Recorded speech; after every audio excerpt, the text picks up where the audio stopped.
Renforcer davantage la coopération bilatérale en termes de partage d'informations entre les forces de sécurité afin de lutter efficacement contre les menaces terroristes, le grand banditisme et le narcotrafic.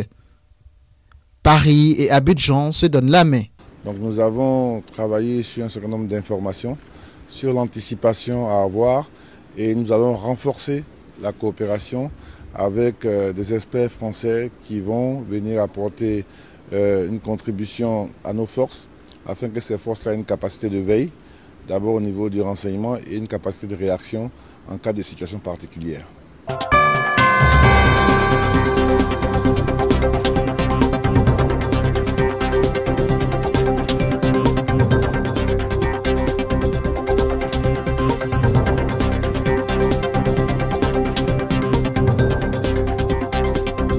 Après la place Beauvau, avec son homologue français Bernard Cazeneuve, c'est Matignon qui reçoit à son tour.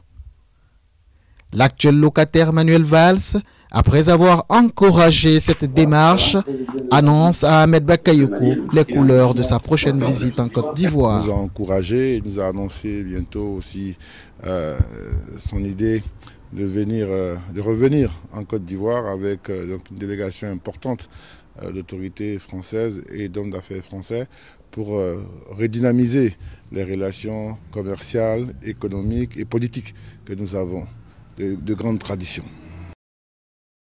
Et tout ceci dans un climat sécuritaire propice aux actions de développement.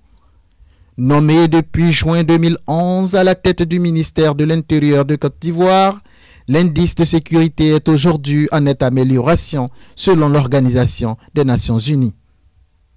Ahmed Bakayoko entend ainsi maintenir le cap et relever le challenge.